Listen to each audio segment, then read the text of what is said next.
이 썩을 것이 썩지 아니함을 입고 이 죽을 것이 죽지 아니함을 입을 때에는 사망을 삼키고 이기리라고 기록된 말씀이 이루어지리라. 사망아 너의 승리가 어디 있느냐. 사망아 네가 쏘는 것이 어디 있느냐. 사망이 쏘는 것은 죄요 죄의 권능은 율법이라. 네, 오늘은 그 부활주일입니다.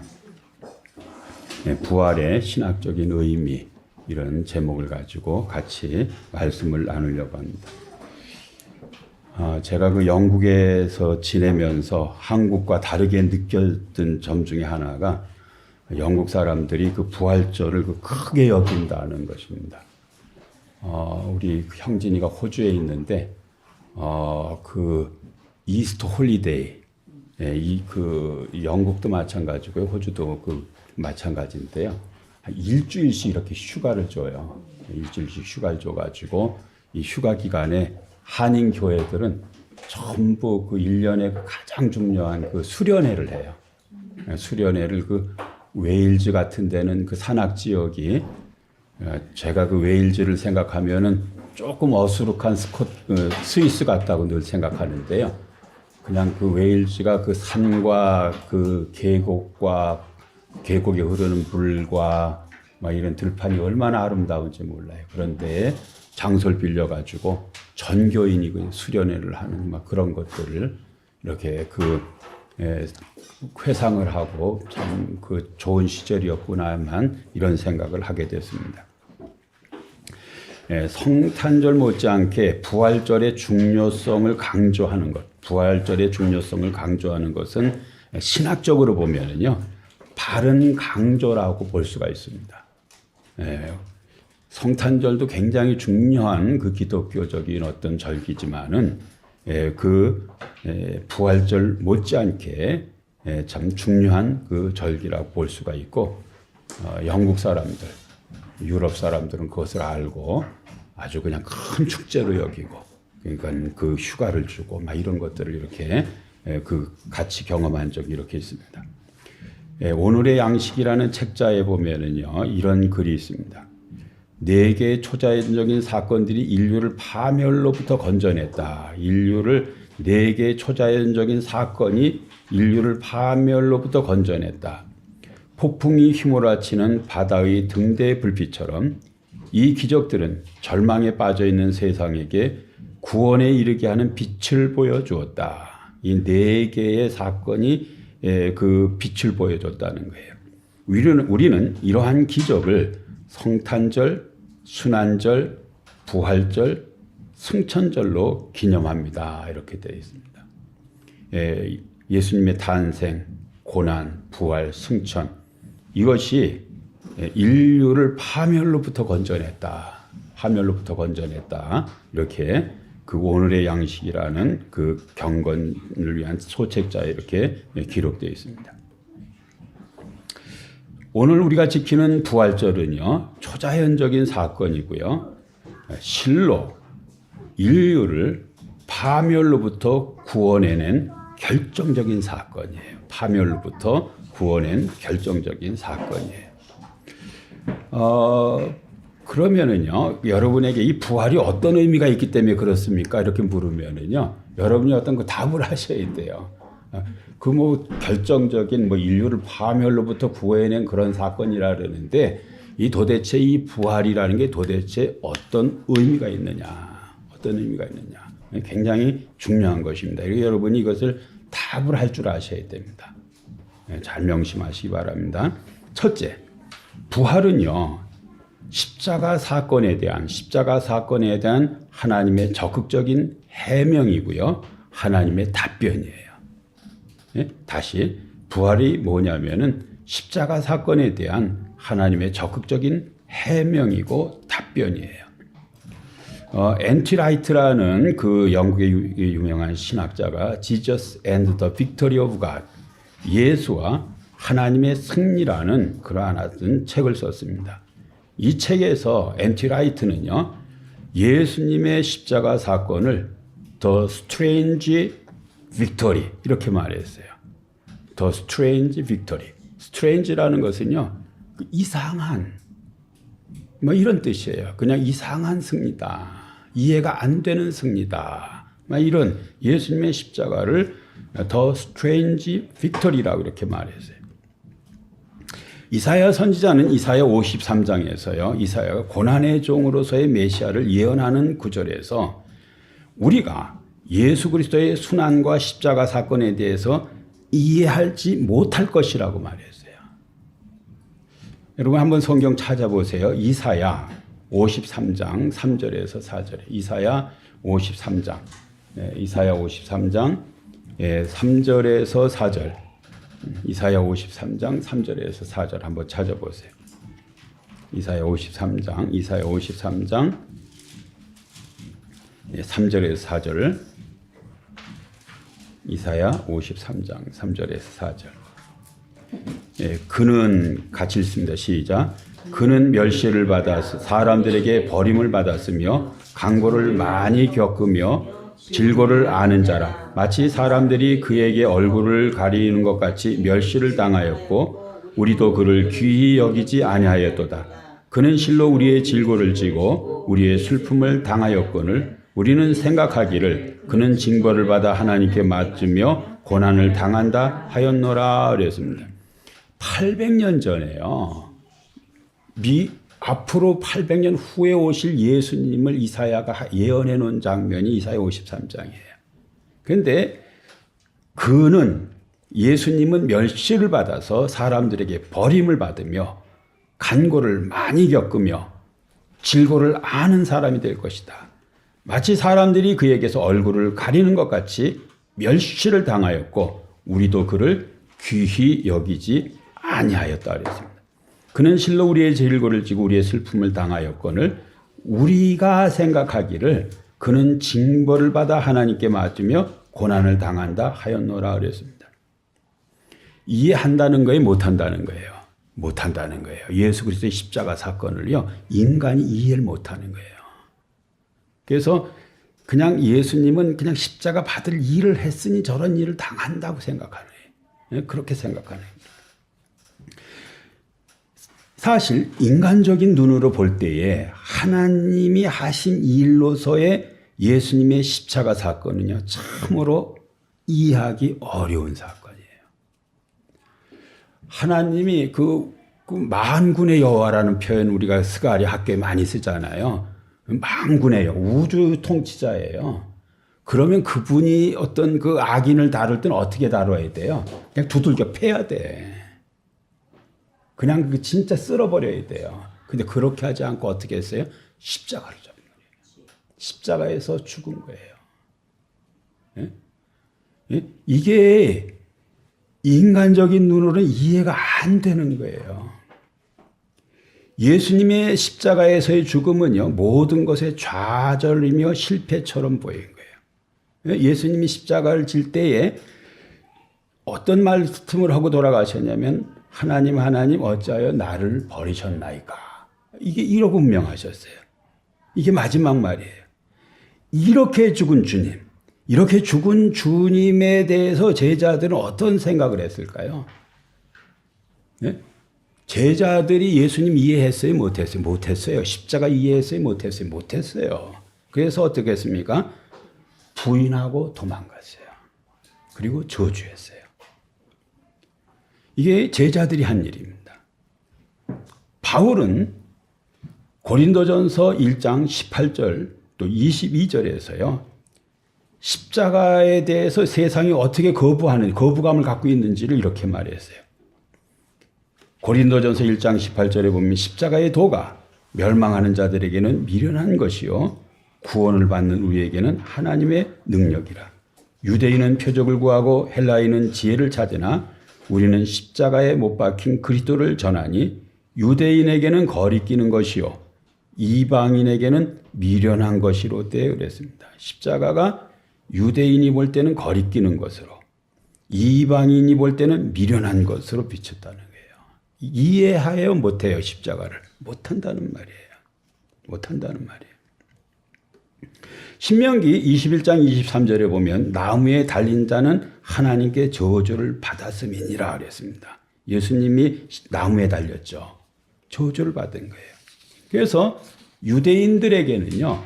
예수님의 십자가 사건은 저주받은 것의 상징으로 여겨졌어요. 저희 저주를 받았구나 이렇게. 그래서 나무에 달렸구나. 로마인들에게는요 십자가는요 형벌의 도구예요.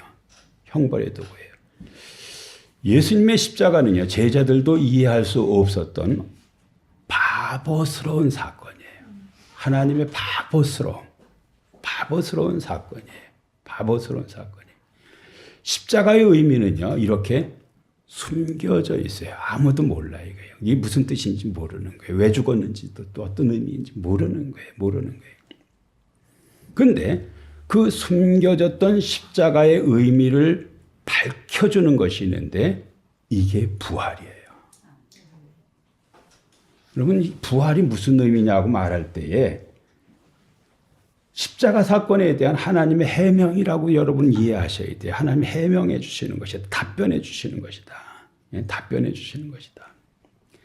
로마서 4장 25절에 보면은 예수는 우리가 범죄한 것 때문에 내줌이 되고 또한 우리를 의롭다 하시기 위하여 살아나셨느니라 그랬습니다. 이 구절은 그리스도의 죽음과 부활 두 사건을 분리하지 않고 하나를 묶고 있어요. 두 사건은 함께 완전한 구원을 이루는 하나님의 구속 사건이에요. 만약에 부활이 없으면요, 십자가는 무의미한 사건이 돼요. 의미가 없어져요. 미완성이에요. 예수님의 십자가 사건은요, 예수님의 부활을 통해서 비로소 구원 사건으로 밝혀지게 돼요. 아, 이 십자가 사건이 구원 사건이구나. 예? 뭘 통해서 밝혀져요? 부활을 통해서. 예? 부활을 통해서 밝혀지는 거예요. 예수님의 부활은요, 하나님 자신을 옳다고 칭의하는 거예요. 칭의 사건이에요.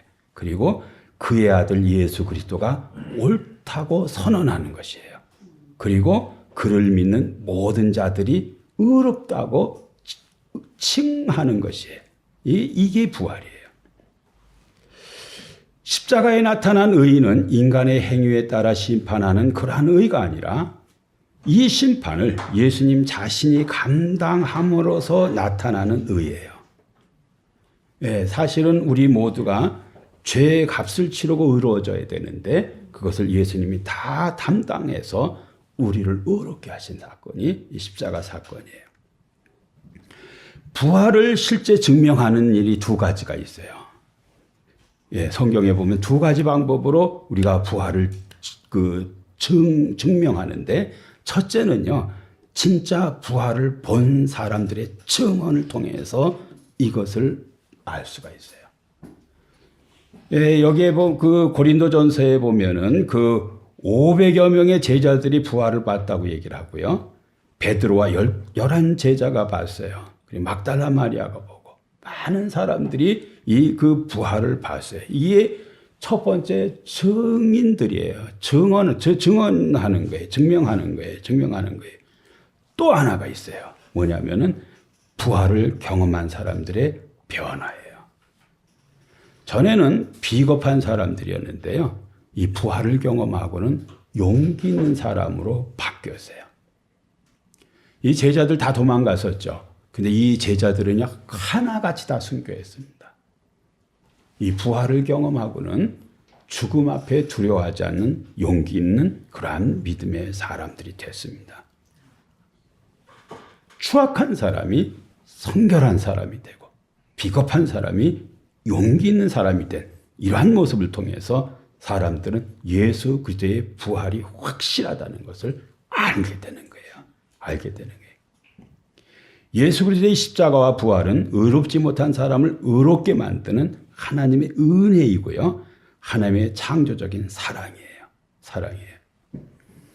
이런 말이 있습니다. 잘 들어보세요. 십자가가 피조물을 위한 하나님의 의도의 실천이라면, 예? 의도의 실천.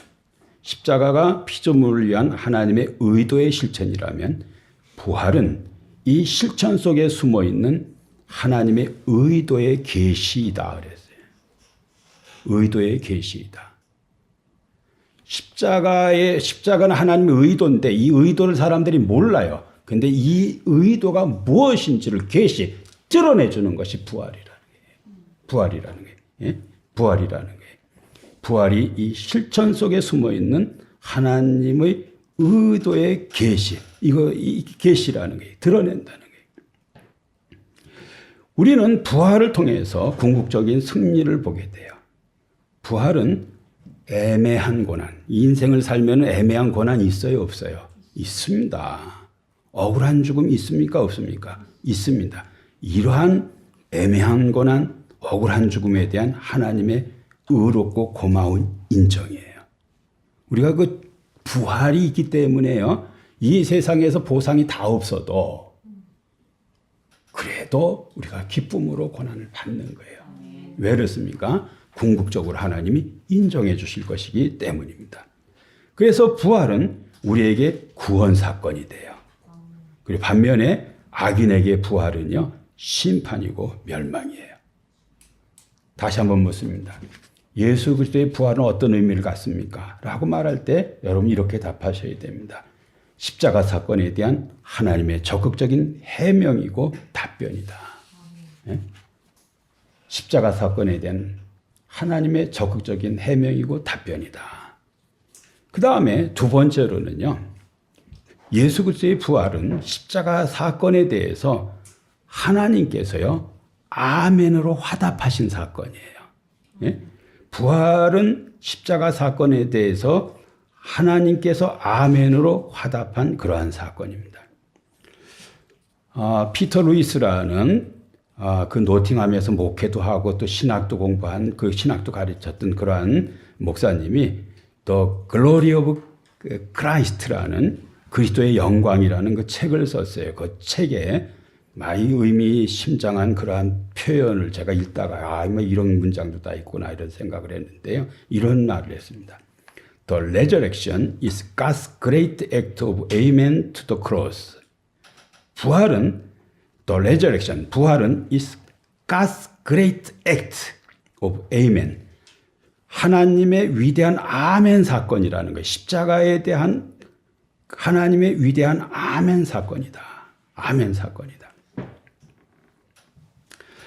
이게 무슨 뜻이냐면요, 예수 그리스도의 부활은 죄를 속하기 위해서요, 예수님이 자신을 하나님께 희생 제물로 이렇게 드렸는데 하나님으로부터 그것을 아멘, 하나님 그 제물을 아멘으로 화답을 했다는 거예요. 예?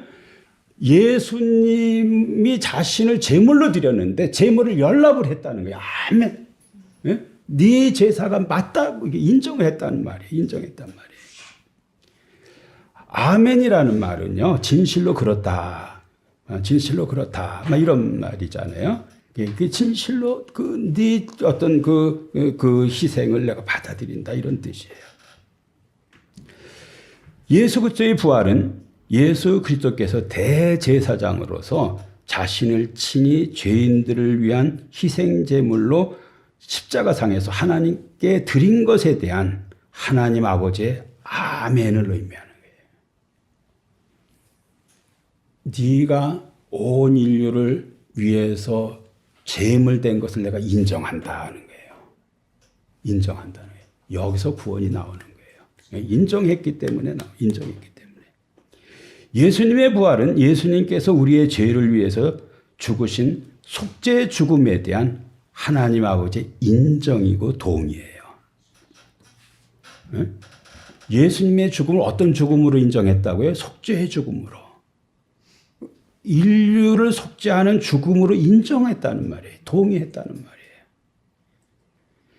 그래서 예수님의 부활은 우리의 용서와 구원의 근거가 되는 거예요. 왜? 예수님을 아멘으로 받았기 때문에. 속죄의 죽음이라고 인정을 했기 좋기 때문에. 인정하기 좋기 때문에. 바울은 고린도전서 15장 17절에서 이렇게 말했어요. 그리스도께서 다시 살아나신 일이 없으면 너희 믿음도 없것이요 너희가 여전히 죄 가운데 있을 것이요. 그리스도께서 살아나신 일이 없으면 너희 믿음이 헛되고 너희가 여전히 죄 가운데 있을 것이다 그랬습니다. 이것을 풀어서 말하면요, 그리스도께서 다시 사신 것이 없으면 하나님께서 예수님의 죽음을 아멘으로 화답한 일이 없으면으로 이렇게 다 바꿔 읽으면 돼요. 우리는 여전히 죄 가운데 있게 된다는 말과 같은 말이에요. 속죄의 제물로 인정을 했기 때문에 우리가 구원받는 거라니까요. 구원받는 거예요. 예수님의 어떤 희생적인 죽음을 하나님은 구속적 죽음으로 아멘 했다는 거예요. 받았다는 거예요. 인정했다는 거예요. 통일했다는 거예요. 그래서 구원이 이루어지는 거예요. 그래서 그리스도께서 다시 사신 일이 없으면, 부활이 없으면 어떻게 된다고요? 구원이 없다니까.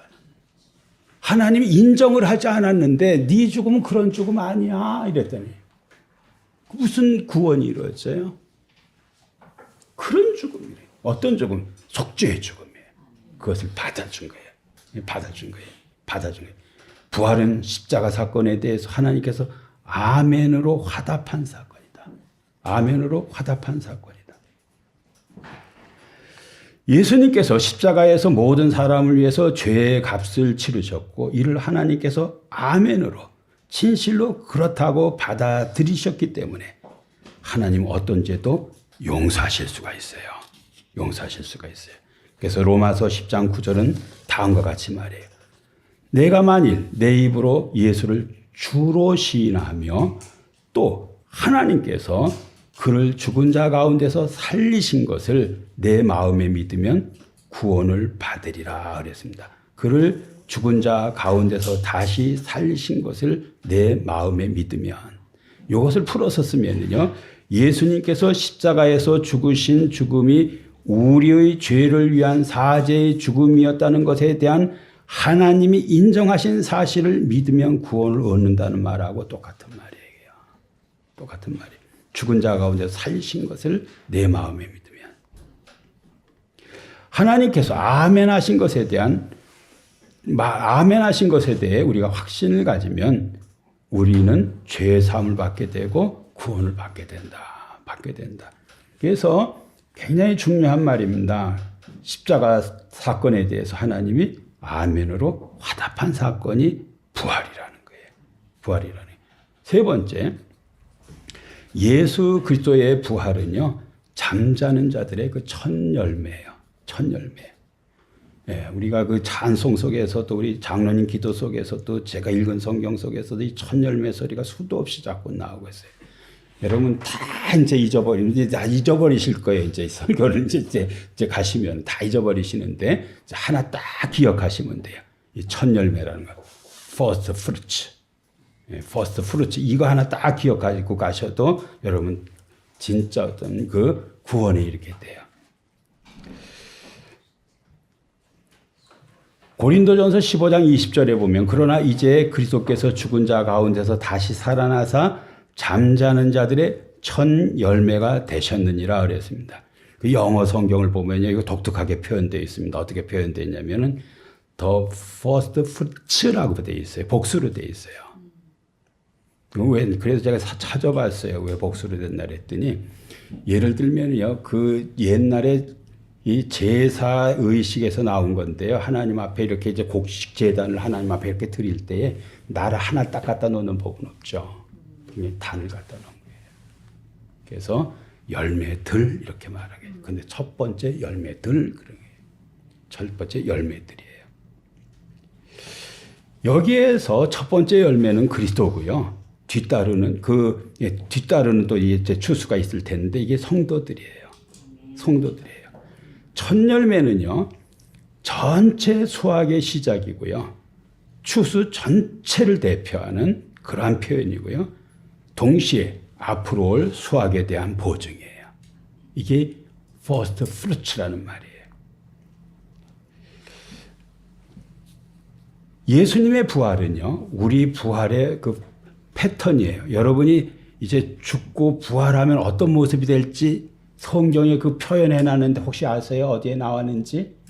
여러분 그 죽고 이제 나중에 이제 예수님이 나팔 불고 이제 그러면 여러분 이제 다 일어나서 이제 부활할 텐데 부활의 모습이 있어요. 여러분의 모습이. 여러분의 모습은요, 예수님 같이 되는 거예요. 예수님이 부활하신 모습 같이. 빌립보서 3장 21절에 보면은 그는 만물을 자기에게 복종하게 하실 수 있는 자의 역사로 우리의 낮은 몸을 자기의 영광의 몸의 형체와 같이 변하게 하시리라 그랬습니다. 우리의 낮은 몸을 자기 영광의 몸의 형체와 같이 변하게 하시리라. 우리가요 부활하면은요 예수님 같이 시공을 막 그 초월해서 왔다 갔다 그래요. 그런데 또 먹는 거 다 먹어요. 또 이렇게 감각 다 있어요. 이거 예수님의 모습이거든요. 이 모습으로 바뀐다는 거예요. 이 모습으로 바뀐다는 거예요. 20절에 예수님의 부활을 the first라는 그 단어를 이렇게 썼는데 이 표현은요 굉장히 강한 표현이에요. the first라는 말이야. 굉장히 강한 표현이에요. 굉장히 강한 표현이에요. 이 표현 속에서는요 the second, the third가 있다는 것을 암시하는 말이에요. 암시하는 말이에요. 이 first라는 말은요 the second가 있다는 말하고 똑같다 그랬잖아요. 그래서 그리스도의 부활과 성도의 부활이 묶여 있다는 unbreakable unity, 깰 수 없는 유니티를 가지고 있다는 표현이 the first라는 말이에요. 깰 수 없는 어떤 연합을 가지고 있다는 게. 그래서요 바울 서신에 보면은요 이런 표현이 얼마나 많은지 몰라요. 제가 다 적어왔는데요. 이 성도들이요 그리스도와 연합함으로써요 그 그리스도와 함께 살고 또 함께 고난을 받고 함께 십자가에 못 박히고 함께 죽고 함께 장사 지내고 함께 살림을 받고 함께 부활하고 함께 영광에 이르고 함께 후계자가 되고 함께 통치한다. 이런 표현 함께라는 말이요 바울 서신에 수도 없이 나오는데 왜 함께 이렇게 할 수 있느냐면 the first라는 단어 속에 이게 다 들어있는 거예요. 우리 연합되는 게 깰 수 unbreakable unity를 이루고 있는 표현이 이 first 첫 열매라는 말이에요. 첫 열매. 그리스도의 부활과 성도의 부활은 깨어질 수 없는 연합이에요. 이렇게 붙어 있다.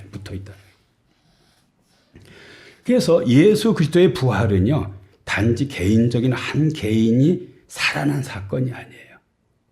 신자의 부활을 예고하는 부활이에요.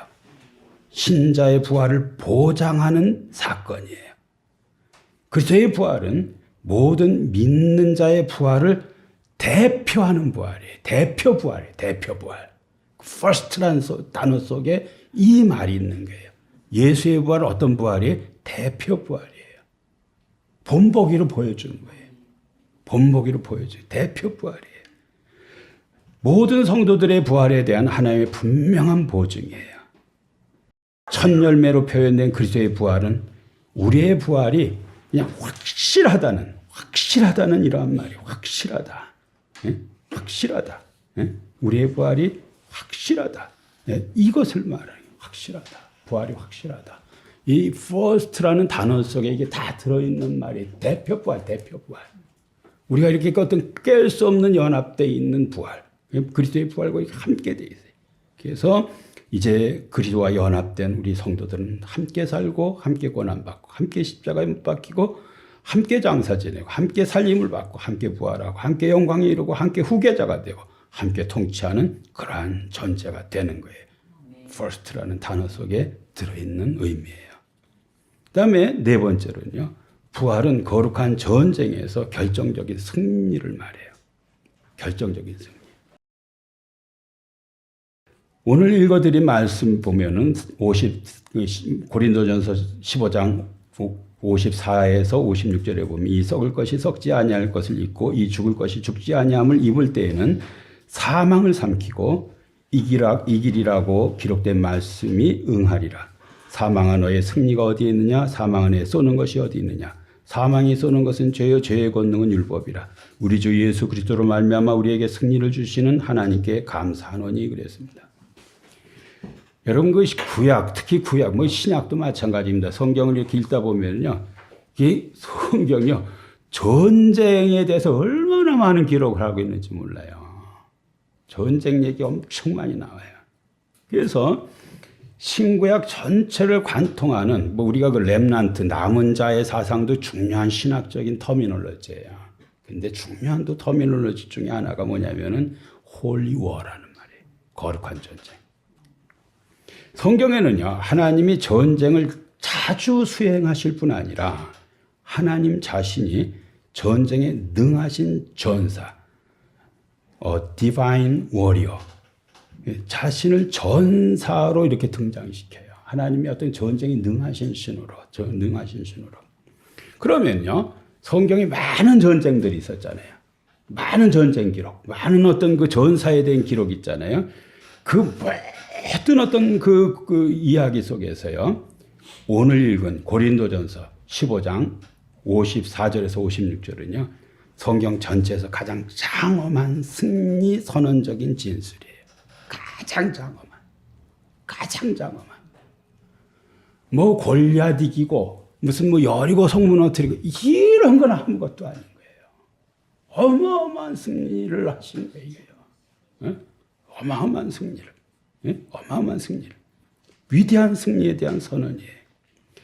바울은 단순히 미래 사건을 설명하는 것이 아니라 그리스도를 통해서요, 이 그 삼각동맹이라는 게 있는데요, 우리가 이것을 넘을 수가 없어요. 이 삼각동맹을 이길 수가 없어요. 그게 뭐냐면 죄와 율법과 사망이에요.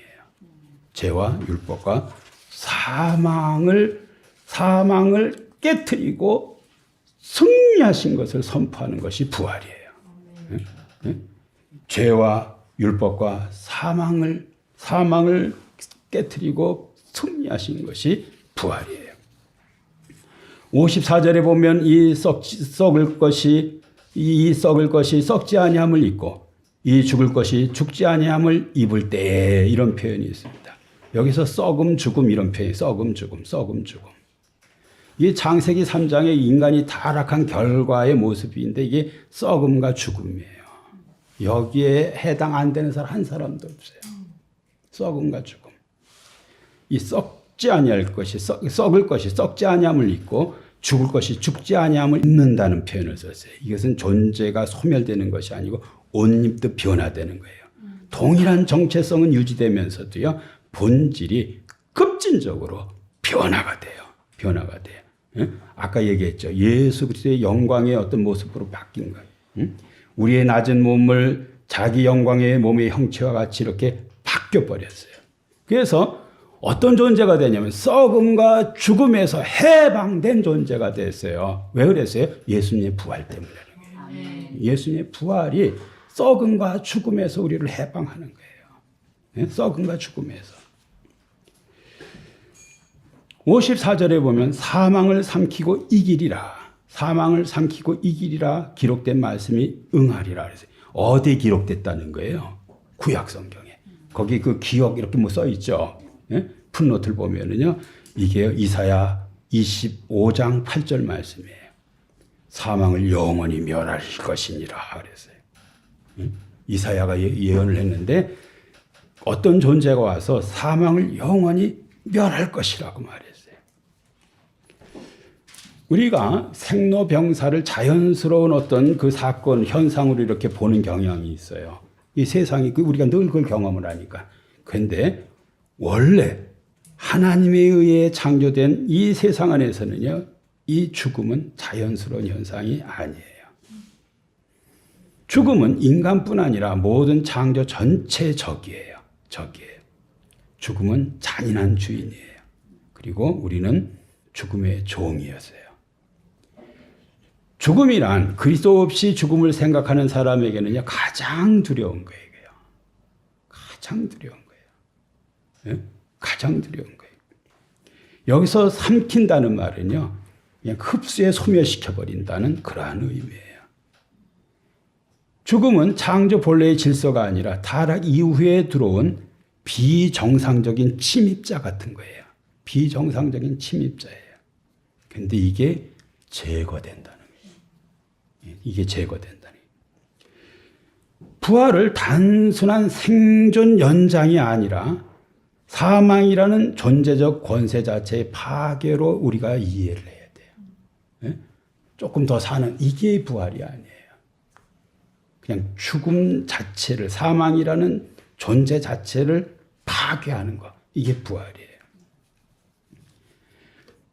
55절에 보면 사망아 너의 승리가 어디 있느냐. 사망아 너의 쏘는 것이 어디 있느냐 그랬습니다. 이 구절도 구약을 인용한 건데요. 호세아 13장 14절을 인용한 거예요. 호세아 13장 14절에 보면 사망아 내 재앙이 어디 있느냐. 스어라 내 멸망이 어디 있느냐를 바울이 소화해서 여기에다 인용을 했어요. 사망아 너의 승리가 어디 있느냐. 사망아 내 쏘는 것이 어디 있느냐. 이 표현 무슨 뜻이에요? 이게 어떤 뉘앙스예요 이게요. 조롱하는 거예요. 조롱하는 거예요. 전에는요 가장 강한 적이었어요. 그렇죠? 모든 인류가 썩음과 죽음에서 벗어날 존재가 있어요 없어요? 근데 예수 그때의 부활 앞에서 이게 뭘 당하고 있는 거예요? 조롱을 당하고 있는 거예요. 조롱을 당하고. 뭐가 조롱을 당한 거예요? 사망이 조롱을 당하고 있는 거예요. 너의 승리가 어디 있느냐? 너 승리 없다 이런 말하고 똑같은 거예요. 사망아 네가 쏘는 것이 어디 있냐? 네 쏘는 것이 이제 무력화됐다. 이렇게 말하는 거하고 똑같은 거예요. 똑같은 거예요. 한때 인간에게 가장 두렵고 피할 수 없는 적이었던 사망이 이제는 부활로 인해서요 공개적으로 비웃음의 대상이 됐어요. 비웃음의 대상이 됐어요. 그리스도 안에서 이 원수는 결정적으로 패배한 것과 똑같아요. 사망아 내가 쏘는 것이 어디 있느냐. 정갈이나 뭐 뱀 같은 것들이 이렇게 그 침을 쏘듯이 독침을 쏘듯이 막 이래서 이게 이 공격을 당하면 사람이 다 어떤 거 쓰러져 죽었어요. 그런데 이게 제거된 거예요. 이게 제거된. 이게 부활이에요. 이게 부활이에요. 부활이에요. 사망이 쏘는 것은 죄요 죄의 권능은 율법이라. 네, 이렇게 말하고 있는데요. 사망이 쏘는 것은 죄예요. 죄를 쏴요. 죄 있는 곳에가 형벌을 가하는데 그게 그 사망인 거예요. 그래서 죄는 사망이 인간을 지배할 수 있는 법적 근거를 제공해요. 제가 죄를 지으면은요, 사망이 깃들게 된다니까는. 어? 사망이 나한테 오게 돼 있어요. 오게 돼 있다니까는. 예? 그래서 죽는 거예요, 우리가. 예? 죄를 지면은요, 그 사망이 나를 지배할 법적 근거를 마련해 주는 거고 똑같은 거예요. 죄의 권능은 율법이라 그랬습니다. 율법은요, 본래 거룩하고 선한 것이에요. 그러나 타락한 인간에게는요, 율법은 죄를 규정하고 죄를 드러내고 죄를 강화시키는 그러한 역할을 해요. 율법이 없으면요, 죄가 없어요. 근데 율법이 있잖아요. 그때부터 범죄가 뚜렷이 드러나는 거예요. 뚜렷이 드러나는 거예요. 이게 뭐가 죄고 그 죄가 어떤 모습으로 행해졌는지 이것을 드러내는 게 이게 율법이 하는 역할이에요. 그리고 율법은 그래서 율법은 죄가 활동하는 장이 돼요. 그런 어떤 스테이지가 되고요. 결국 사망으로 이어지게 돼요. 이어지게 돼요. 그래서 율법, 죄, 사망 이 구조 안에서 인간은 법적인 죄책, 도덕적 타락, 존재적 죽음에 묶여서 멸망하는 그러한 존재가 돼요. 57절에 보면은 우리 주 예수 그리스도로 말미암아 우리에게 승리를 주시는 하나님께 감사하노니 그래서 감사한다 그랬어요. 감사한다. 예, 어떤 이김입니까? 여기서 이김을 주셨다 그랬는데 뭘 이겼다는 거예요? 죽음을 이겼다는 거예요. 죽음에 대해서 이김을 주시는 하나님께 감사한다. 그래, 감사한다. 감사한다. 이 고린도전서 15장은 부활장인데요. 이 부활장에서 바울이 죽음을 뭘로 표현하는지 혹시 아세요? 바울이 아까 저는 죽음을 갖다 잔인한 어떤 주인이다. 모든 인류의 적이다. 막 이렇게 했잖아요. 근데 바울이 이 부활을 알고부터는요. 죽음을 달리 이해를 했어요.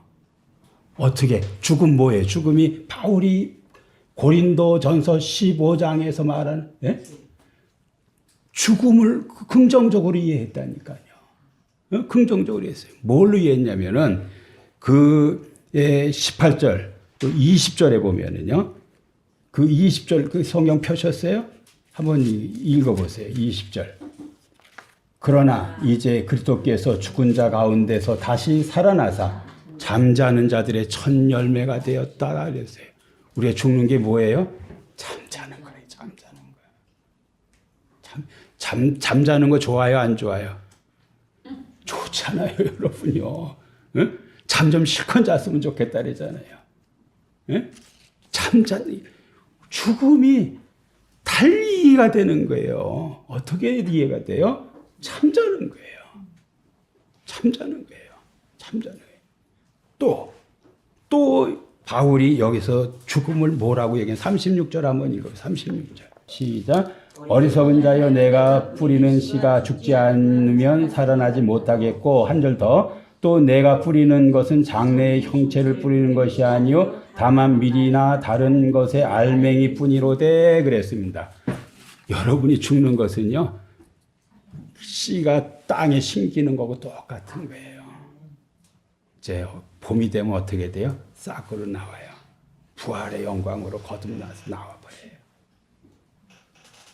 이게 그리스도인들이 생각하는 죽음이에요. 전에는 어땠습니까?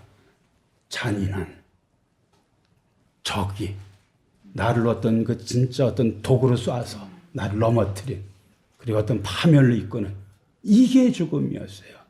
그런데 그리스도의 부활을 경험한 성도들에게서 죽음은 어떤 의미가 있어요? 잠자는 거예요. 잠자는 거예요. 잠자는 거예요. 씨를 심는 거예요. 씨를 심는 거예요. 반드시 일어날 것입니다.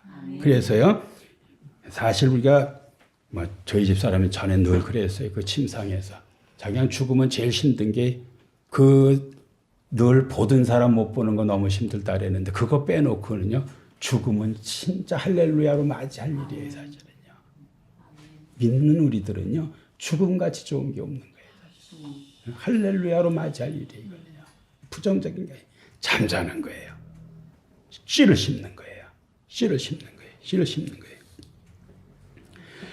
그리스도의 죽음과 부활은 56절에 언급된 죄, 율법, 사망의 세 영역을 모두 다 해결해요. 예수 그리스도의 죽음과 부활이 이 세 죄에 대한 승리. 예수 그리스도의 속죄적 죽음. 예수님이 내가 율법을 다 지킬 수 없어서 늘 넘어져요. 우리 장로님 오늘 참회 기도하셨는데요.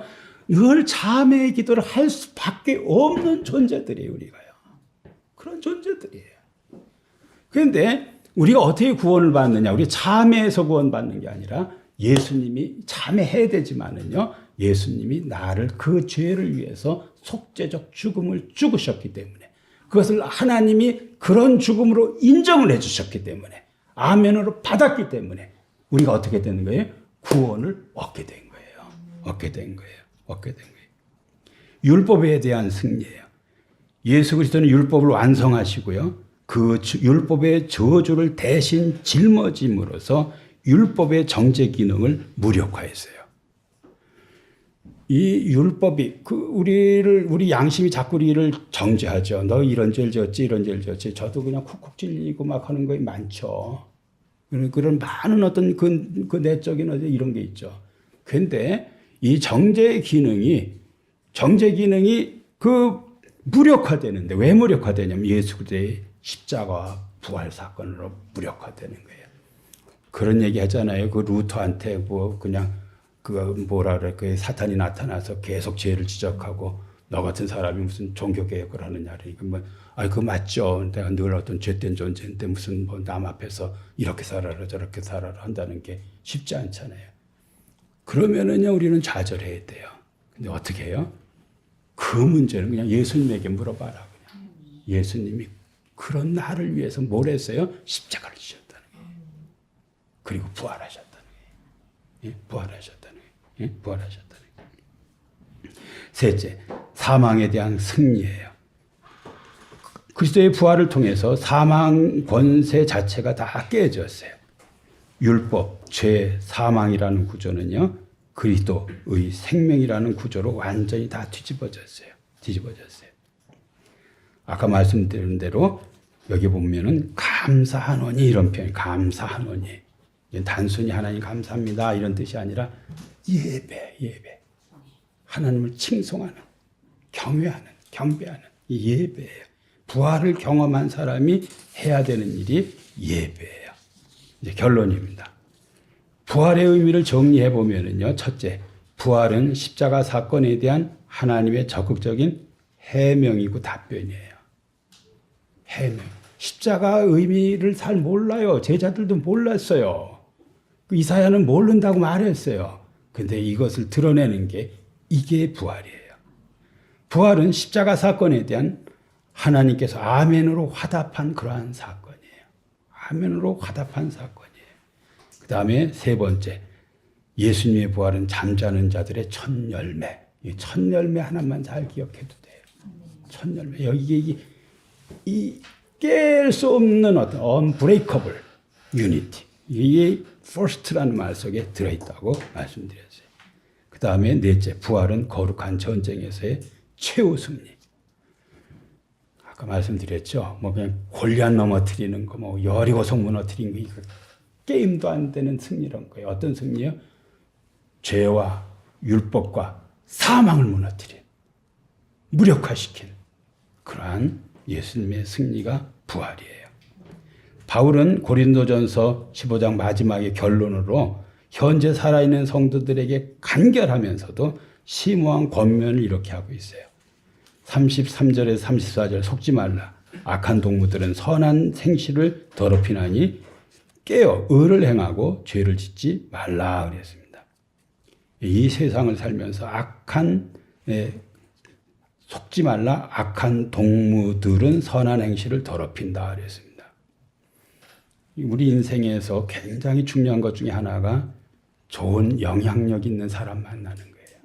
만남같이 중요한 게 없어요. 그런데 죄를 가르쳐주는 사람, 죄의 문을 열게 하는 사람, 죄를 독려하는 사람, 이런 사람 만나면 안 돼요.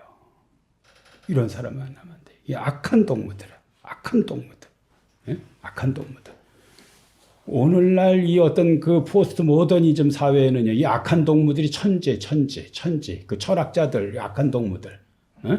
막 그런 어떤 그래서 모든 신앙이고 그걸 다 어떤 깨트려버리는 악한 동무들이에요. 또 이런 개인적으로 신앙을 약화시키는 그런 동무들도 있어요. 그런 사람 어떻게 멀리 해야 돼요. 그리고 깨어 의를 행하고 죄를 짓지 말라. 죄를 짓지 말라. 그 다음에 고린도전서 15장 58절에 그러므로 내 사랑하는 형제들아 견실하며 흔들리지 말고 항상 주의 일에 더욱 힘쓰는 자들이 되라. 이는 너희 수고가 주 안에서 헛되지 않은 줄 알미니라 그랬습니다. 세상 풍조는 나날이 바뀝니다. 제가 지난 주일에 70년대, 80년대 제가 신앙생활 했던 때를 생각해 봤어요. 그때는요, 얼마나 사람들이 어떤 교회에 호감을 갖고 교회로 몰려들고 무슨 집회를 하면 그냥 얼마나 열기 있게 뛰어오고 막 이랬는지 몰라요. 근데 막 이런 열기들이요, 싹 사라졌어요. 많이 사라졌어요. 그리고 헌신하고 막 이러는 것들이 많이 약화됐어요. 그리고 그런 것들을 심지어는 조롱도 하고 막 이래버려요. 그러나 여러분 속으면 안 돼요. 여러분이 하나님 앞에서 진짜 냉수 한 그릇을 그 소자에게 공개하는 것, 이것도 하나님이 상으로 기억하신다 그랬어요. 여러분이 이 지상에서 살면서 할 일이 뭐겠어요? 여러분의 재산을 다 이제 천국으로 옮기는 거예요. 옮기는 일을 해야 돼요. 이 세상에서 한 번도 예수님의 이름으로 선한 일을 한 번도 안 해. 한 번도 안 해. 예수님 교회를 다니면서도. 되겠어요? 안 되겠어요? 안 돼요. 여러분이 기회가 주어지는 대로 선을 베푸셔야 돼요. 그러면요, 땅에서도 100배나 받고 영생을 얻지 못할 자가 하나도 없다 그랬어요. 예, 여러분 선하게 뿌린 것들은요, 다 엄청난 결실로 돌아옵니다. 땅에서도 오고요, 천상에서도 오는 거예요. 그래서 부활을 믿는 사람들은요, 이 세파에 흔들리지 않는 믿음을 가지고 그냥 누가 보나 안 보나, 인정하나 인정하지 않나, 자기의 어떤 위치에서 최선의 선을 행하는, 의를 행하는 그러한 사람으로 사는 것입니다. 기도하겠습니다. 예, 하나님 아버지, 오늘 부활주의를 맞이해서 부활이 어떤 의미를 가지고 있는지에 대해서 같이 살펴보게 하여 주신 것을 진심으로 감사를 드립니다. 하나님, 이제 부활의 의미를 이제 알게 되었습니다. 이제 남은 생에는 깨어 의를 행하고 죄를 짓지 않는 그러한 삶을 살 수 있도록 우리 성도들을 붙잡아 주시기를 원합니다. 감사드리며 예수님의 이름으로 기도하옵나이다. 아멘.